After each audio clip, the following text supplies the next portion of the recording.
Welcome to the party. I'm Sam Ekstrom of Locked On Sports Minnesota, and today I make the argument why the Tush Push should have been put out of its misery. What misery? Hey, this is Arif Hasan from the Wide Left Substack. Luke Braun is unavailable today for reasons I will not disclose. What's happening, Luke Inman at Luke_Spinman? Yeah, now I'm a little worried Arif's going to take out all his anger on the only Luke left on today's depth chart. Locked On Sports Minnesota Podcasts.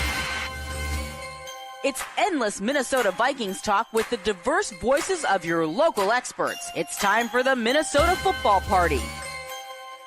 It's your guys hanging out talking next level Vikings football.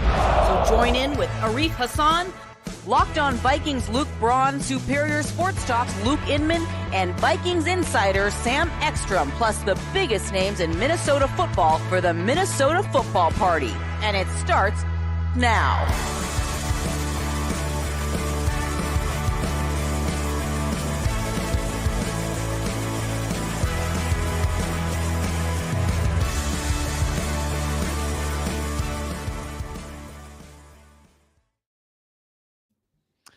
What is up? Welcome in Thursday edition Minnesota Football Party on Locked On Sports Minnesota, all part of the Locked On Podcast Network, your team every day. We appreciate you making us your first watch or listen today. For your second one, you check out Locked On Vikings. Luke Braun might be sick as a dog, but he might be producing a show today. I'm not sure. He's a grinder. Find our audio in the Locked On Vikings podcast feed as well. Ron Johnson joins later. We've got Tush Push talk, flag football talk, OTA talk, and the three best Vikings. All of that and more. But I want to start with a fun one, gentlemen. There was a basketball game last night. It was nuts. So I've heard. Like a 1 out of 1,000 result. Pacers come back from, however you want to slice it, 14 down with 2:50 to go, 9 down with 45 seconds to go. They win the game. Crazier comeback. That or Vikings Colts. And you could even go Vikings. I mean, Vikings Bills was almost as equally ridiculous. I think it was the first time in history a team, other than the Miracle at the Meadowlands, the only time a team is like fumbled in the final 30 seconds when leading and lost a game. Crazier comeback.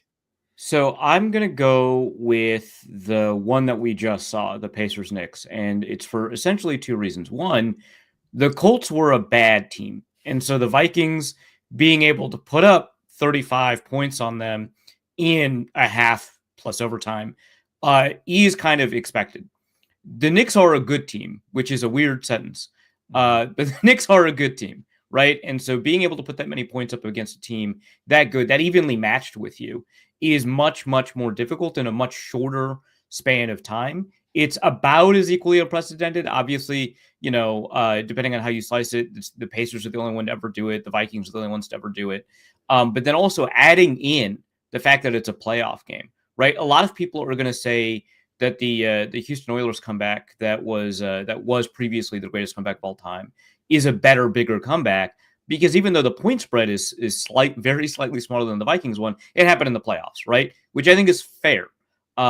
This happening in the playoffs, I think, is more meaningful. And I don't know, it was also more awesome, like the way Tyrese Halliburton did the choke sign and pointing at the crowd with Reggie in the stands. Like, the Vikings just beat up a Colts team that happened to get ahead with a bunch of weird special teams blunders and stuff, right? Interim head coach, right? Right, yeah. Yeah, I think I'm with like, to your point here, Sam. I mean, depending on where you mark the cutoff, as we were talking before the show, Pacers at down 17 with 3-4 minutes left, down 9 with 52 seconds left. And 994, 996, like never been done before. 33-0, never been done before. Bills fumbling in their own end zone under 2 minutes left, never been done before. So all three are very unique and very special. But I'm with the Reef that you just can't really paint the picture any better for a stage like that when you're one of the final four teams like the New York Knicks at home in New York, of all places, one of the biggest stages in the world to play, with the background that all week we've been talking about, the Reggie Miller Knicks Pacers kind of feud going back to the 90s. You just cannot put yourself in a position to choke that game away like that. And it's literally, I mean, all three of these games that we're talking about is going to be in the history books until, you know, we're very old, right? We're telling our kids about them. But I feel like that Knicks Pacers game we just witnessed, and like I'm still waiting for the dust to settle here a little bit, but I feel like it's going to be one of the greatest NBA games, period, of all time. The Halliburton shot will be replayed the same way that Reggie Miller's shot has been replayed for the last 30 years, right? That will be replayed long after we're gone. This is why the basketball version is probably a bit more impressive, is that I don't think there is an ounce of wiggle room in that final minute. Like if Nesmith misses 1-3, it's over. If the Knicks just make their free throws, it's over. The Pacers had to be perfect. When you actually look back at the Vikings comeback, and I guess Indiana was owed one, right? Because of the way that it went down for their Colts. The Vikings actually had a decent amount of wiggle room in that football game. Yeah, which is a crazy thing to say. But because they scored 5 touchdowns and they still punted once. They had a 4th down miss. They had an interception thrown, and they had a chance to win the game at the end. Like they had well more than the 5 possessions they needed to tie the game. So they actually 100% right, Sam. I'm going to play devil's advocate. We talk about every time we talk about that comeback, we talk about the offense scoring the 5 touchdowns. Patrick Peterson says, just score 5 touchdowns. We got you, all this and that. Chills. What the defense had to do, though, to Matt Ryan and Jonathan Taylor and Michael Pittman, forcing them into 3rd and 13s over and over and over again, making big stops on 3rd down. The defense didn't have a lot of wiggle room because towards the end, if there was one first down, those final couple drives, I mean, that would have probably been a backbreaker for the Vikings at that point. Once you got to a certain kind of a time threshold. Right. But it's a good point. The defense didn't have a lot of room to mess around, and I think that's true. But the offense did, and they did mess around a little bit. They did a little bit, yeah. And so I think we're talking about 2 historic comebacks, so always difficult to compare, and both were really impressive. But if I'm going to pick the more impressive one, I think Sam's point about how there being zero wiggle room in any capacity, whether it's, the Pacers offense, the Pacers defense, the fact that the Knicks had to miss some of those free throws, like that, extremely tight tolerances for preventing that comeback. There was a couple inbound passes that the Knicks almost blundered multiple times. And I just kept thinking, like, man, they are so overdue for a turnover here, but they keep getting pretty lucky, especially on these inbound passes. And eventually in overtime, it came back to haunt them. But I'm still reliving so many moments in that game. But that better shot, than the man, Lynx, better than the Lynx game that happened right before it. Good. I mean, the Lynx are 3-0. Go Lynx. Yep, but go man, Lynx. They really should have put the wings away. That was bad. If the Colts in that game in 22 had perfected the tush push, remember there was that key 4th and 1 That's right. where Jeff Saturday went for what a it. segue, Sam. Matt Ryan, not the most mobile of quarterbacks, got stood up, and there was a big review, and the Vikings got the ball. Then on the next play, Dalvin Cook takes it to the house. If they had perfected the tush push, well, they will get another opportunity. I guess the Vikings now have a couple of those linemen from that game, Ryan Kelly and Will Fry. That's right. But the tush push survives. 2 votes away from being banned. The tush push survives. Now here, justice. My take on this, I actually would have killed it. I would have killed the tush push. Here's why. The aesthetic stinks. Number 1. Okay. All right. It's a gnarly play. It's an ugly play. Number 2, with the evolution of sport, teams are going to get good at this. Teams are I know right now it's kind of just the Eagles. Pretty soon it's going to be 12 of the teams. Pretty soon it's going to be 20 of the teams that are converting it at 75% or better rate. And then we're getting into the territory of this is not a 50-50 football play. This is too much of a sure thing. It's like the 20-yard extra point that they had to move back. I would much rather have there be some mystery on a 4th and 1. All right, do you run or pass here? You have to run a good route. You have to complete a pass. You have to hand it off and have someone make a block or have a running back make someone miss. I would much rather have that be a dramatic play in the game that I cover and love than have a more likely than not tush push ugly, like, all right, let's pry him off the pile, see where the ball was. Oh, we don't have a good replay of it, so call stands, first down. We don't have the right angle to change the point of the ball. I think eventually this is going to be a problematic play. I would have just killed it now. That's where I stand. So I, for one, am a little disappointed. Are you guys good with it surviving? I'm good with it surviving. Yeah. Sorry, I'm Luke. with I feel kind of strongly about this. No, go ahead. Yeah. I was actually Um, surprised the voting was as close as it was, to be honest. I guess me I didn't too. have a big background, or like I wasn't obviously inside the buildings or circle. I didn't know what the voting was going to happen, like how it was going to go down. And also, shame on the Vikings for voting to ban it. But I understand there's like a competitive reason that they would do that. But props to the Lions who've been victimized by it and still voted to keep it. Honorable move there. But Sam, I think that you make a compelling argument were it true. I think that is actually a really good reason to implement a set of rule changes if we knew that was going to be the case. But I don't think we know that's going to be the case. And I think the reason is not because teams won't figure out how the Eagles do it well. I think teams might eventually figure that out. I think rather what's going to happen is that defenses are going to do a better job of defending it. Like, I think that we're going to continue maintaining the 50-50 of it. The aesthetics of it being bad, I don't care about, because there's something so quintessentially football about being able to move the ball in that way.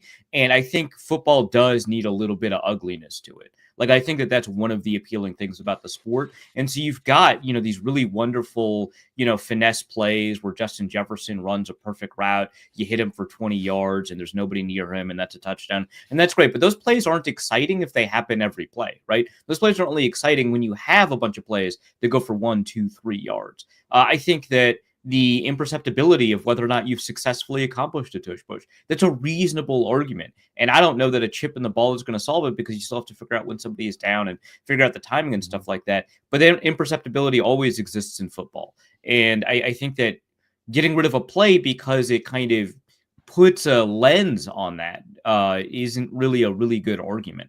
I think that there's very little player safety argument for it. It has a 0% injury rate thus far, which is crazy. And why do they even make that argument? That was such a weird, out of the blue narrative. They got spun that it was a dangerous play. I'm not sure. I think part of it is that it looks like it should be dangerous. That's gotta be part of it. And I think that there's room to make that kind of analysis that, like, well, structurally there are reasons but no one made the argument that, like, well, structurally it will cause injuries. We just haven't seen it but like, the thing is, these 1 yard quarterback sneaks are one of the safest plays in football too. And a bunch of people were worried by the danger of the quarterback sneak as Patrick Mahomes got hurt on one once.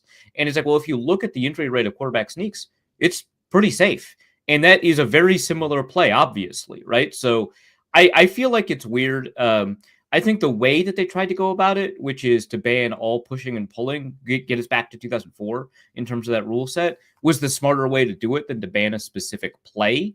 But it would have just radically changed the way people approach, football for the short term. It would have led to a lot of weird penalties. That would have made me sad to ban all pushing, because isn't it great when you get someone out in space and then it becomes a rugby scrum where you got 3 of your guys and 3 of their guys? But only out in space, Sam? Is that? Say that again? But only out in space? Yeah, correct. Yeah. Because that is a play that happens organically at random. That's not a planned maneuver. That's just like effort. That's getting to the ball, staying but it's still effort. It's still creating momentum. That's a fun play that happens organically within the game. I don't want, and it may or may not result in a first down. I don't like that the 4th and 1 could become, in theory, I'm not convinced that people are going to learn how to defend it. I think that it could become too predictable of a play.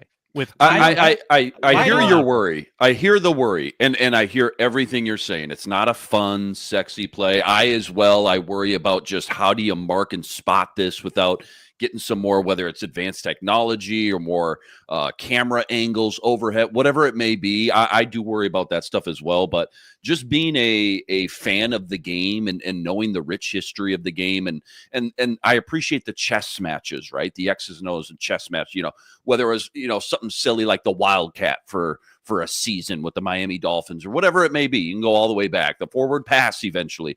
I appreciate, even though it isn't the fun, splashy, sexy home run play that we're talking about and really love and thrive on, like the home run ball in baseball. There's something about forcing other teams to figure it out. And I just kind of respect that. And I like that.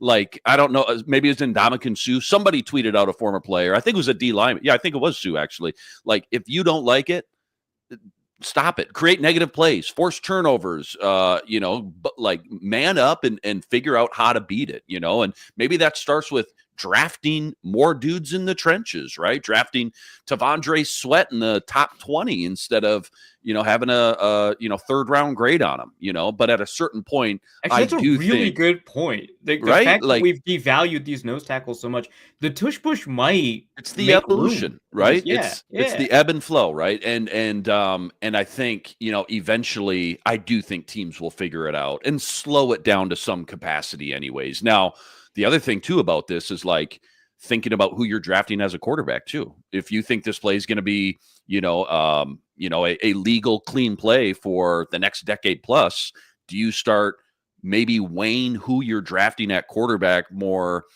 so as far as the physical attributes? Start asking them about their squat. Yeah.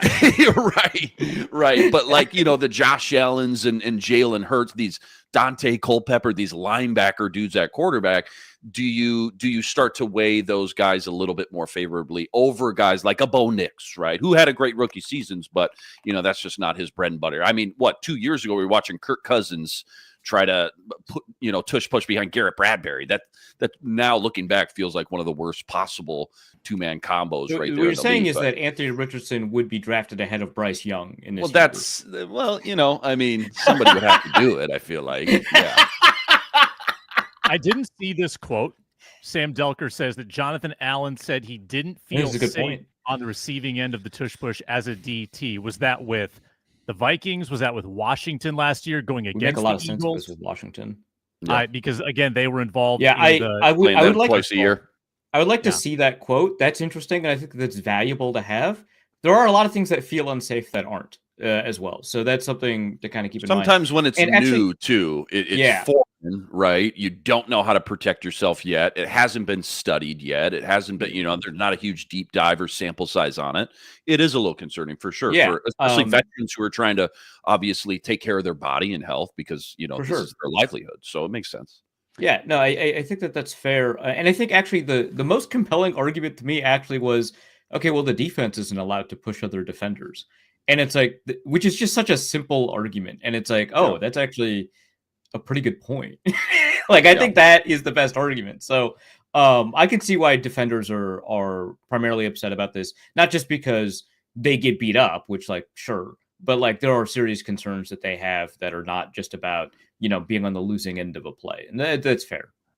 I never felt like the Vikings last year were convincingly good at the QB sneak / tush push. I thought they were better. I thought they got it by a millimeter a handful of times.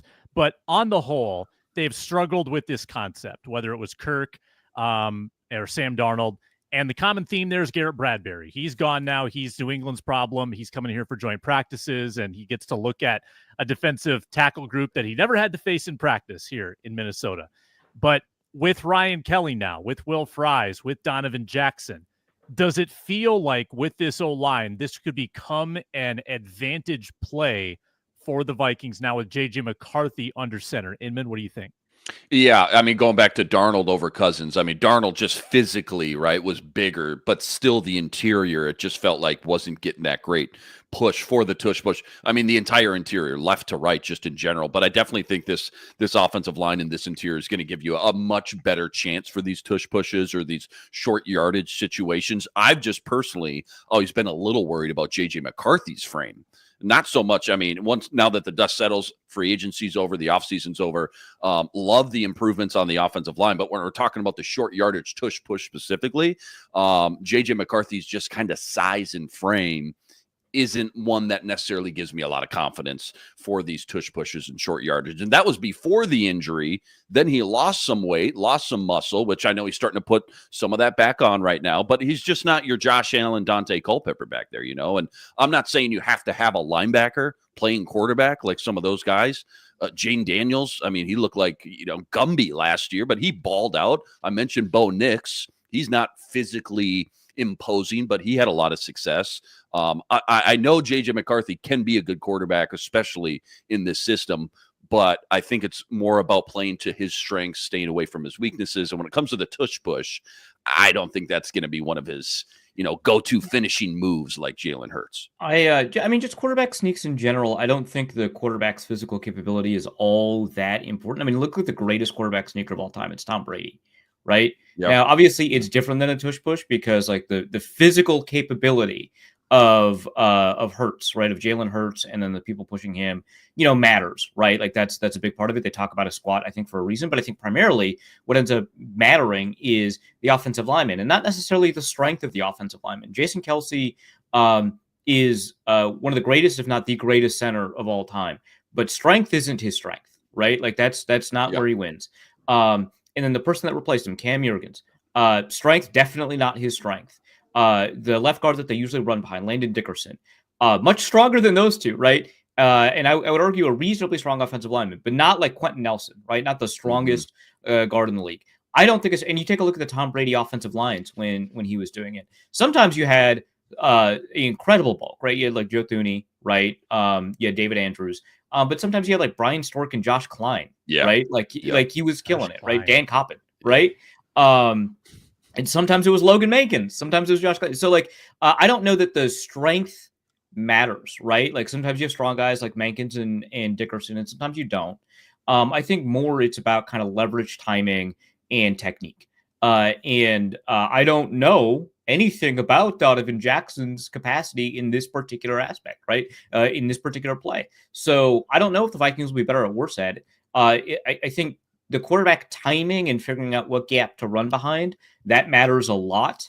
We saw Drew Brees do it pretty successfully for a while too. Like I don't know that the strength of the quarterback matters. It helps maybe a little bit, but it's not dispositive. And so to me, it's really about figuring out the techniques that work and practicing it rigorously, because I think that's been kind of a big element of why either the tush push or the quarterback sneak is successful, and why other teams haven't been able to replicate the tush push, and why some teams with weaker offensive lines, and by physically weaker, I mean, haven't been able to sneak as successfully, or have been able to sneak more successfully than teams with physically stronger offensive lines. Yeah, that momentum, right? Macho Meach is absolutely correct in that the offensive line is the secret sauce. If you watch replays of a lot of the Philadelphia Eagles' successful tush pushes, they're washing dudes out. Yeah. They're creating 2 yards of space for Jalen Hurts to fall forward. And the push almost is moot. You wouldn't need the pusher. You almost wouldn't need, you could have your scat back as the quarterback. They could fall ahead and get the first down because of how good the Eagles were at executing that.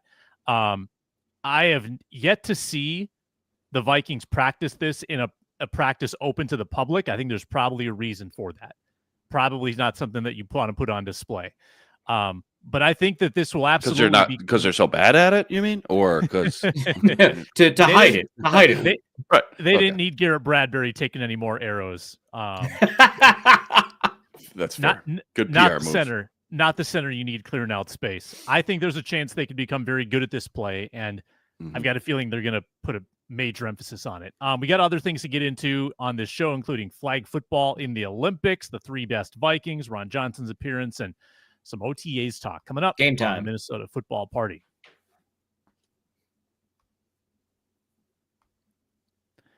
Brought to you today by LinkedIn Jobs. If you're a small business owner, your work doesn't end when the clock hits 5. You're probably working weird hours. You're working nights. You're working weekends. Your business is always on your mind. That means when it's time to hire, you need a partner that works just as hard as you do. That's where LinkedIn Jobs comes in. When you clock out, LinkedIn clocks in. They make that job talent search way easier. You can post your job for free, share it with your network, get qualified candidates, some of whom might not actively be searching, but when your job's posted on LinkedIn, you have great reach. You might even use the hashtag hiring frame, put it in your profile picture, and double your reach to qualified candidates. LinkedIn's Post Your Job feature helps you write job descriptions and get it quickly in front of the right people with deep candidate insights. 72% of small businesses say LinkedIn helps them find high-quality hires. Not bad. That's good data, good success rate, much like the Tush Push. Post your job for free at linkedin.com/LockedOnNFL. LinkedIn.com/LockedOnNFL to post your job for free. Terms and conditions apply.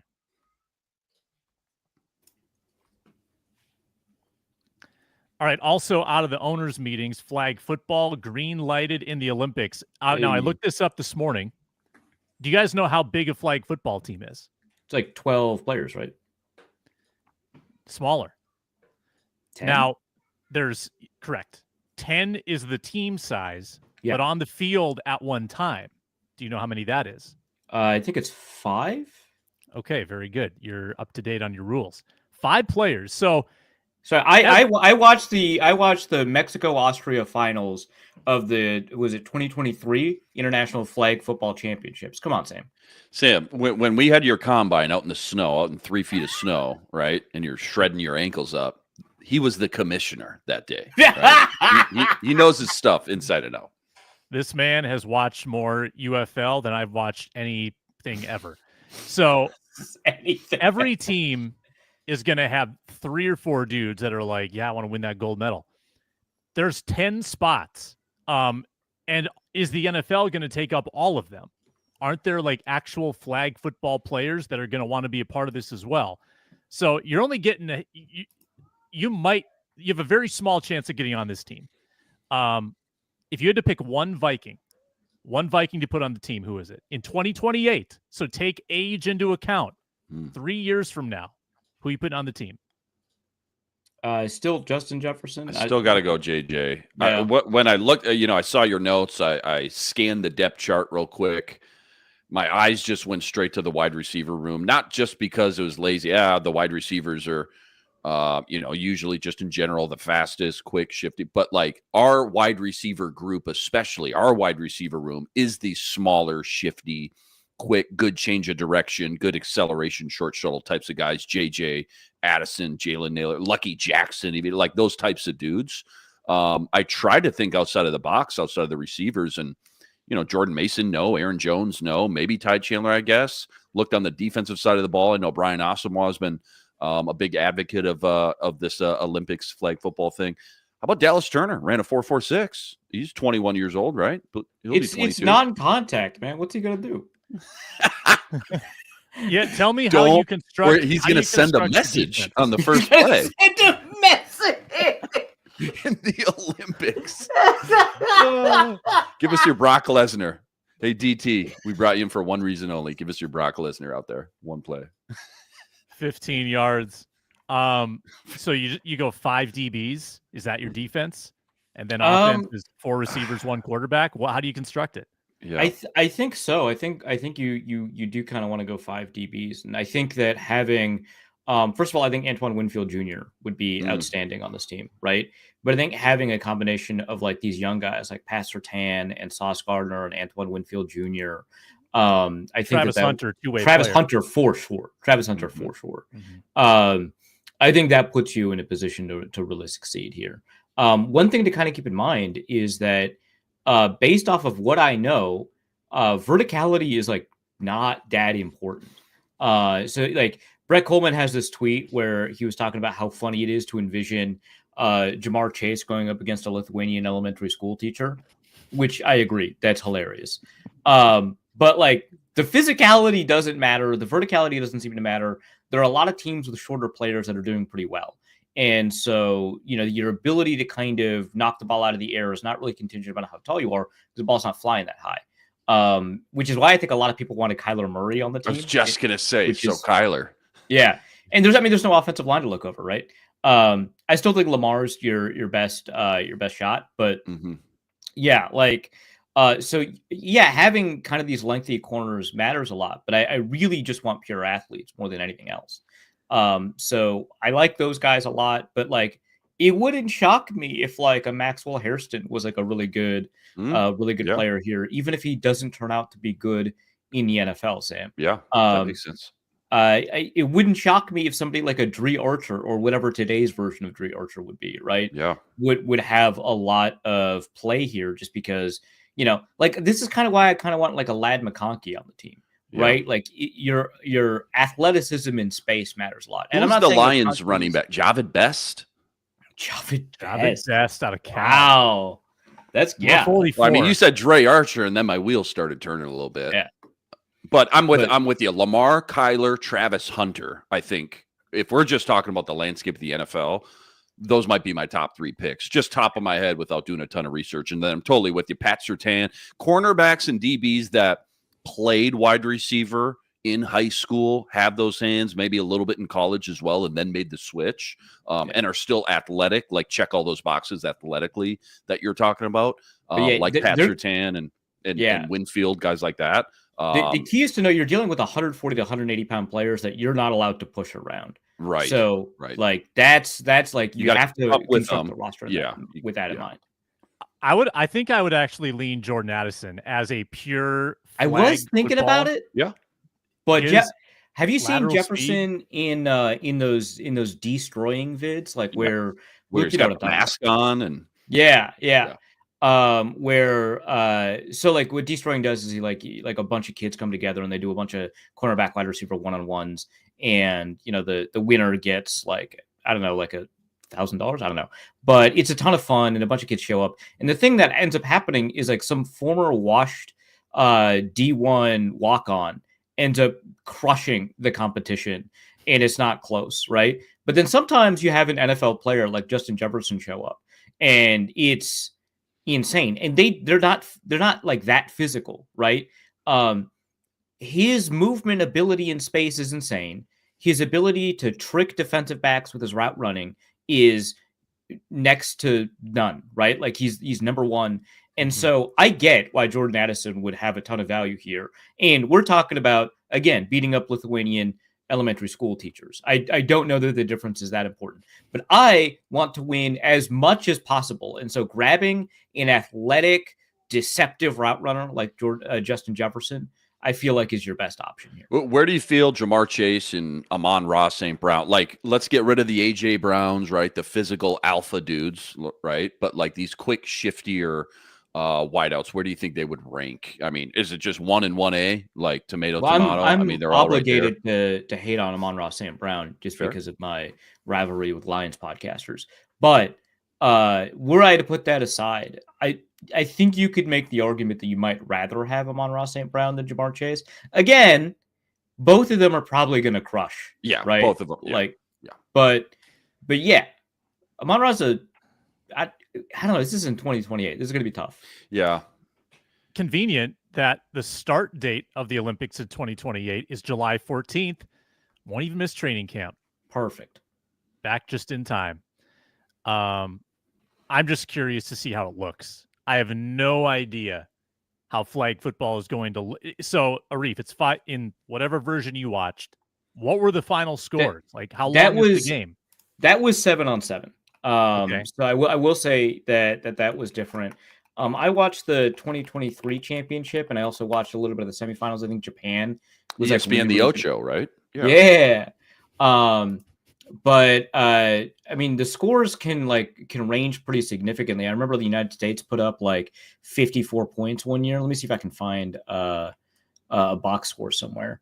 Man, they're just telling me who's won. They did not tell me what the scores are.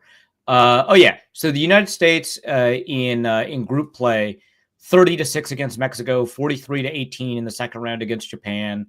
France beat Australia 53-3. Brazil beat South Korea 28-0. These are in the group brackets. So the championship round of the 2015 IFAF World Championship, United States Japan 59-12. They beat France 82-0. And didn't yeah, France beat somebody 53-3? Didn't you say that? Yep. Sam had US by 83.5, didn't you? Right? Yeah. Bad beat. Bad beat. Bad Terrible beat. beat. Bad beat. Yeah. I can't wait Game to see time. what FanDuel does. Yeah. Game time. PFF. Kind of excited after this talk. Kind of excited Yeah. for it. Thinking about some of these guys. Lamar.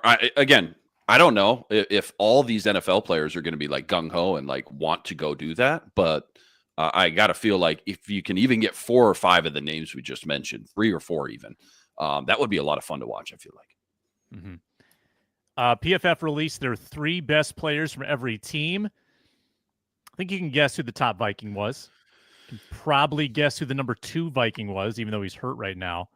It's Christian Darrisaw.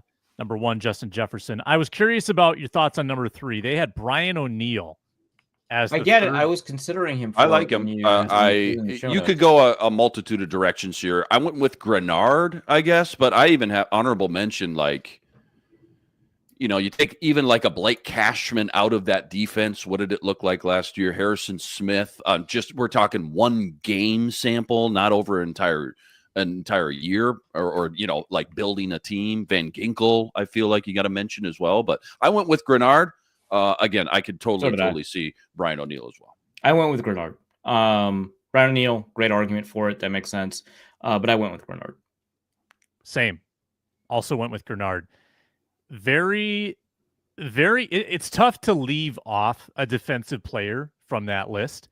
It's nice to have 2 tackles that are among the 3 best players on your team. Man, O'Neill's great.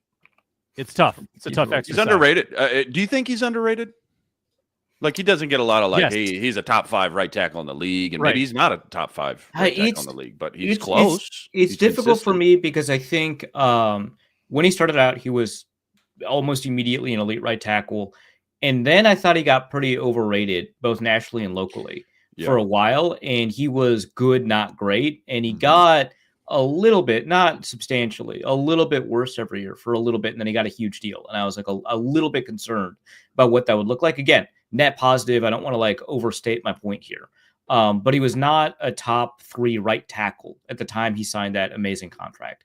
And then he improved again. And so I think he's near the top of that right tackle conversation. A lot of people obviously will talk about like Lane Johnson and stuff like that, and that's fair. But or I remember like he was probably behind Ryan Ramczyk back then. And when Tristan Wirfs was playing right tackle. But I think he's kind of back in that conversation. He's probably underrated now, but he's had kind of an unusual arc where people are kind of responding to some of the most recent performances, but not the current year performance, if that makes sense. He's one of my biggest draft misses because down at the Senior Bowl, we both disliked him. Yeah, just got manhandled. Both very wrong. And this is what I'm seeing with my own 2 eyes. It's the eye test, and it's a small sample, and obviously we watched the film from Pitt, that year as well. But when they took him, I was like, I'm not loving it, and boy, did he prove both of us wrong, obviously. So I like that you called out the arc though. Just kind of balled out right on the scene, right from the get-go, and then kind of slowly, steadily, just never really kept improving like you expect young guys to. And right now at this stage in his career, starting to get a little dinged up once in a while, which again, you play this long in the NFL, it's bound to happen, but feels like he's a little underrated from time to time. I think you could argue that of his 7 years, I think it's 7. Okay. He's been a top 15 tackle most of those years. Yeah, maybe not a top 5 though in any one year. For sure. Yeah. Consistency. Mm-hmm. Let's pause once more, come back with some OTA storylines. Also, the Wilfs approaching 20 years officially of ownership. I think that's kind of an interesting look back. We'll get into all of that. Maybe Ron Johnson joins too, the Minnesota Football Party. Quick break.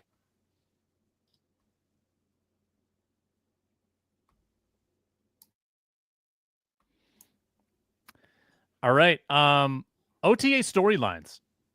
Vikings start OTAs, I think, in 5 days. Next week should have almost the full 90.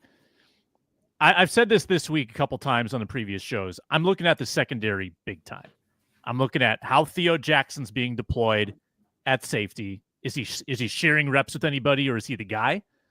And I want to see how they're filling in the cornerback depth. Yeah. Yeah. Byron Murphy feels valuable enough that not convinced that he'll be doing that much in OTAs anyway. So who fills? Who's your CB3? Is Mekhi Blackman doing anything? And what's Okuda doing? What's McGlothern doing? What's my guy Zamaya Vaughn doing? I think secondary is probably the most intriguing to me. Sure. Yep. No, I think we maybe when you were gone, Sam, I think we just glossed over it, just like what position battles stick out the most. And cornerback 3, for sure, was at the top of all of our lists, me, Arif, and Braun.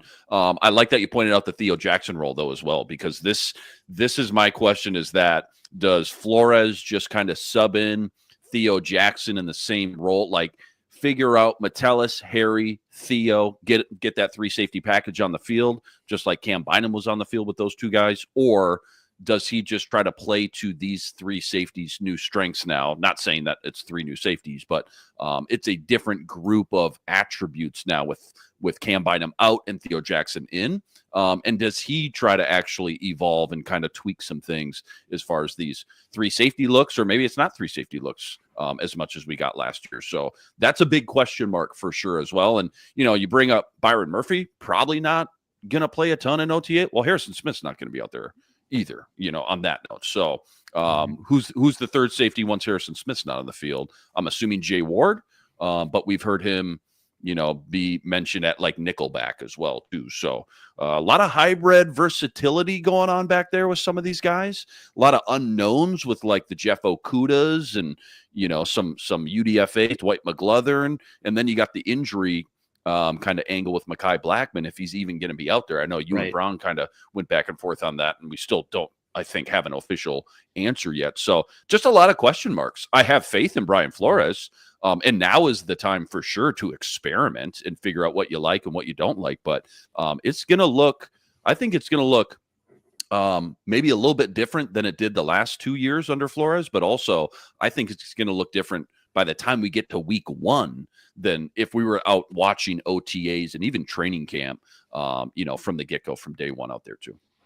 Yeah, I think that, figuring out which players are going to get snaps, obviously, is, I think, the primary storyline. I think secondary to that, I kind of want to know what the approach is just in terms of personnel on both offense and defense. Like, are we going to see a lot of 3 safety looks, knowing that the safety room is a little bit thinner than it was last year, right? Like, I want to know if we're going to have like a Josh Metellus lining up essentially at linebacker.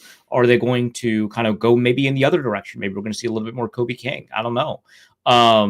Or Brian Asamoah, right? I guess I can't just count him out entirely. Are we going to see a greater rotation for Dallas Turner now that Pat Jones is gone, right? Like what's gonna happen there in terms of his snap count and rotation? And just like with Harrison Smith, I wouldn't expect Jonathan Grenard to be there every day, for non-injury reasons.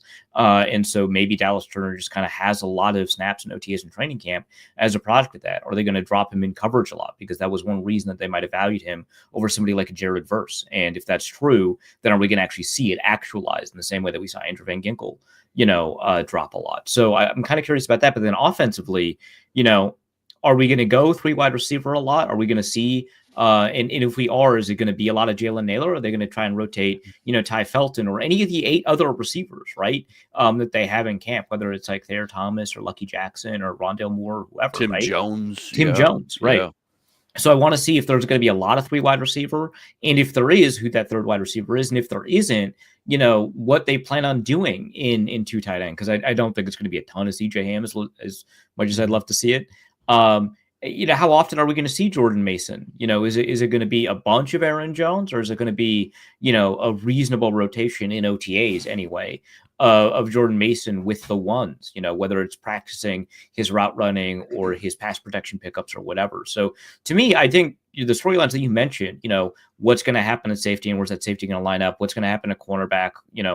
Those all are the most interesting storylines. But I think secondary to that, I just want to see what the defense is going to look like. Are we going to have a lot of 2 linebacker, or is it going to remain 1 linebacker a lot? Are we going to have a lot of 3 down linemen now that there's a lot more interior defensive linemen this year? Or is it going to remain two down linemen with 2 edge rushers and 1 that rotates a lot? What's the role for Tyrion Ingram-Dawkins? We heard from 2 different people. We heard from Kevin O'Connell with Pete Bursich, and then we also heard from Ryan Grigson what Brian Flores intends to do with Tyrion Ingram-Dawkins. But what is he actually going to do? What are we going to see when that happens? So I think that's the secondary storyline, is how these players are going to be deployed. Yeah, well said there. And then third storyline, who's your left tackle? Well, Darisa's out. Could be a mix. One day it's Walter Rouse. The next day it's somebody else. Brando. Who knows? Like school. Yeah. School for sure. Yep. Yeah, and is Brandel in that mix? That's right. That'd be so interesting to find out for sure. Obviously, we all love our 1-2 punch at tight end with Hawkinson, another year removed from the injury. Josh Oliver and his role as a number 2 guy. Do you think, though, the lack of depth right now, and I'm still convinced that they're going to have to bring in somebody else at tight end at some point before, preseason or week 1, whatever it may be. But do you think they are not a Bartholomew believer? Well, as your number 3, no, I'm really not. One injury away. It's too bad Nick Muse got sniped because I feel like that was the next guy in line now, 3 years into his career. But do you think they're just in the back of their head, KOC, Wes Phillips, just starting to game plan around maybe less 12 personnel in case a Josh Oliver gets dinged up for 3-4 weeks or something happens to Hawkinson, and all of a sudden they'll have a set they'll have practiced a lot out of instead of having to just do what they've been doing but with lesser personnel. Yeah, exactly. This is why the gatekeeping of data frustrates me sometimes, because like 5 years ago you go to Sharp Football and you could see exactly how often they were in 12, 11 personnel, 13 sometime. Like you would know the exact numbers, and I would be asking the question, well, is that number of 12 personnel, is that going to go up? Is that going to go down? Yeah. Are they going to, with their rookie quarterback, are they going to put an even greater emphasis on running the ball? I think we expected a lot of that with Darnold, and they didn't necessarily do it. They threw the ball an absolute ton. Now this year, you've got the 2-back system. You've got the better offensive line. I think you actually have the resources to truly lean into that and reduce the number of dropbacks. And that makes sense to me if you can excel at it. Last year, even if they had wanted to run the ball more, I don't know if they had the capability to do it well. I'm not sure if that's the case. I think this year you could do it well. So Luke, to your point, I tend to think that the way it shapes up would lean more 12. Yeah. Well, if both those tight ends are healthy, then I'm all for. Then absolutely, it makes sense. It's about getting your best 11 guys on the field, right? And there's part of me that says, okay, well, if one of those guys gets dinged up, I think back to the Sean McVay Rams offensive coordinator. They led the league in 11 personnel, right? And do you love your 3 wide receiver set, especially early in the year if Jordan Addison's suspended? I don't think you do. But it's just about having those flexibilities and options. And you're right. It's going to look different now with a quote unquote, right, rookie quarterback who's never taken an NFL snap. But I'm with you. I think they definitely want to at least go into the season with the game plan and blueprint that we should try to do everything we can to take as much pressure off JJ McCarthy with the running game, with the tight ends chipping or out in the passing game, whatever it may be. And as long as those 2 guys are healthy, I think that's number 1 with a bullet. That's going to be their kind of number 1 kind of plan A game plan when it comes to personnel and percentage as far as like, how much they run out of each grouping. Why wouldn't you? I mean, they paid how much is Josh Oliver making, by the way? It's not cheap for a tight end too. When they signed him, it was like 13 a year, right? That was the announced signing. Yeah. Look that up real quick. It's not cheap for a tight end too. Just put it that way. So knowing that, how much you're paying Hawkinson as well. They want to get their money's worth out of those guys. His cap number this year is $9.4 million. That's it's not cheap, but it's certainly not onerous or anything like that. Yeah. And he was signed at $7 million per year on average, so not quite the 13. A little more reasonable. Couple void years on that. Yeah. Still at the time, I think we were all curious at the time what they were doing. And looking back at the first 2 years of Oliver, I think you say, I think it's been good. They haven't really run the ball that well, not the way that we hoped they would. He's a great blocker. He's been outstanding at it. He individually is as a blocker is outstanding. It's just there's more guys to it. It's not just the Josh Oliver show, unfortunately. But but he's definitely done his part for sure. Yeah, no doubt about that. I wanted to, or kind of a little potpourri today. Potpourri Vikings talk. Sure. I saw the approaching 20th anniversary of the Wilf ownership. I think that their the sale was informally made 20 years ago, like this week, and then it was approved like early June 2005. I was just thinking of pros and cons of the Wilf ownership and how the stability has been really refreshing the last 20 years. And like, I think you can poke and prod a little bit at some of the moves specifically that were made. The Childress hire was a little curious maybe and not super inspiring. Frazier hire, maybe a little overly sentimental. Handling the AP situation, I think you can knock them. You can poke away in various areas, but on the whole, like if I'm grading the 20 years 1 to 10, I'm giving it a 9. Yeah. And I think it's been a really strong couple decades with the investment, the infrastructure they've created, the building they've done, the money they've contributed to that. I look back fairly fondly at 20 years of the Wilfs. What do you guys think? I'm with you. 8.5-ish for sure. I'm right there up there with you. I mean, given the parity in the NFL, think back over the 20 years. And yeah, there was the Leslie era. There was the Donovan McNabb year and this and that. But over 20 years, the amount of time and money the Wilfs have invested back into the team and the roster, making it competitive more years than not, plus the facilities, TCO, US Bank, all that stuff. Which was a massive challenge at the time. We all remember getting that US Bank approved. But I feel like more years than not by far, we've gone into most seasons feeling like we have a competitive roster. And I just feel like, again, given the parity and so many rebuilds that franchises go through every 5-6 years, it feels like the Vikings have, and there's pros and cons to this too. Some say you should strip it all the way down and do it right and get that top 3 pick and go get your franchise quarterback and this and that. But as far as staying competitive, putting fans in the seat, putting a good product out on the field, I feel like the Wilfs deserve a lot of credit for that over the last 20 years. Well, they're not Red McCombs, so that really helps. Well, the bar was low. Dude. Yeah. Hey, we're going to draft Bryant McKinney top 10, but we're not going to pay him. Yeah, right. If Red was still the owner, where would we be today?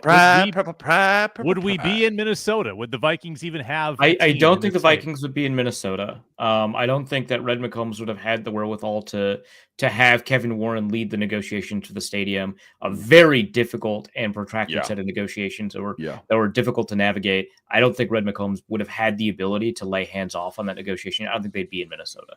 Nor would he have contributed an absurd amount of money. No. Yeah, he would not. That would have been like, what did the Wilfs give? Half a bill? In the end, I think they negotiated to give up $3 billion, but I think by the end they ended up contributing $500 million. Yeah. Like I think because but I think they get more like profits or something too with that last little chunk was like yeah. Deal. So I don't want more, but we need more kickback though. Right. I don't want to comment on the stadium stuff too much, just because I think the impact that the Wilfs might have on like the politics of the state and community building and how those funds could have been, that's a difficult one to set up from the perspective of the interests of the Minnesota Vikings. The Wilfs have been really fantastic. I think that you can make a really good argument that actually the Wilfs have not been all that good for the city of Minneapolis, the state of Minnesota, just because of the way those funds have been diverted, the way you raise those funds. That is fine, and I'm open to that. But I think from the perspective of the Minnesota Vikings, they've done a really great job. They're really proud of the fact that they get top marks by the NFLPA report card, and they also don't use that as a reason to kind of quote unquote rest on their laurels. They want to keep improving. It's really important for them that they build good environments for their players' families. That's been a really big pull for why players want to play for Minnesota. And also like the facilities, of course, are impressive. A lot of players who have played for a couple of different teams come to Minnesota say Minnesota has the best facilities in the league. Right? They provide all kinds of resources for players for both recovery and training. They make sure that the players are comfortable. They make sure their families are comfortable. They make sure that they invest in things like sports science to take care of their bodies. They also invest in making sure that they're like player liaisons. So players have, an ability to find community once they move here, because moving is very difficult. Right. And so making sure that players are set up to find a neighborhood that they want to live in or find a school district that they want to raise their kids in. That's something the Minnesota Vikings help facilitate. That's a big part of it. Obviously, they open up their coffers to make sure that they can provide significant guarantees. If you look at like salary cap spending at the beginning of week 1, teams are pretty close to each other. It's a very thin spread compared to the totality of the salary cap. That's why we no longer talk about the salary floor. No owner is at risk of hitting the salary floor. But the reason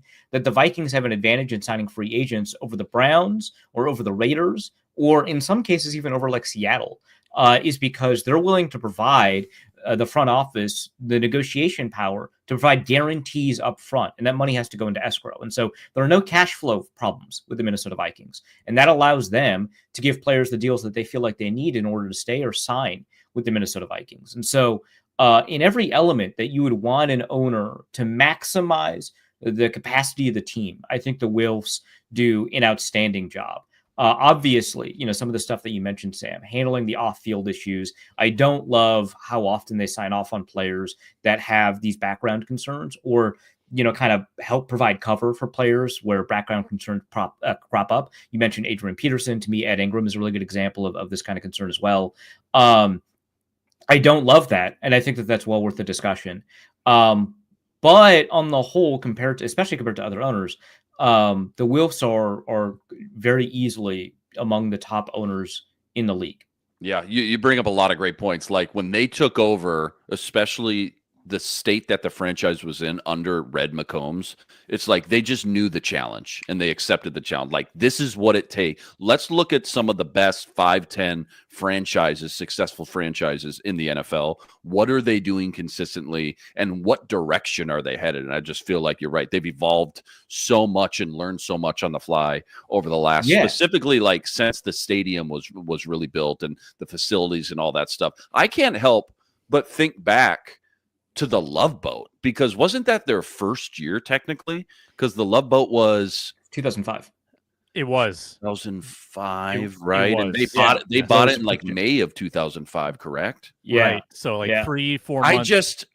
What a terrible first impression for you. Then, you just dropped hundreds of millions of dollars on an investment. Right, in the first 6 months, this Love Boat scandal goes down. Well, and then the ticket sale scandal with Mike Tice, and then the tickets, and the quarterback shredded his knee. Like, everything went terribly. Yeah, it went sideways. The first. I will. You talked about the Wilfs learning and evolving. I think so. Sam, you mentioned them hiring Childress, and not a great move. Fine.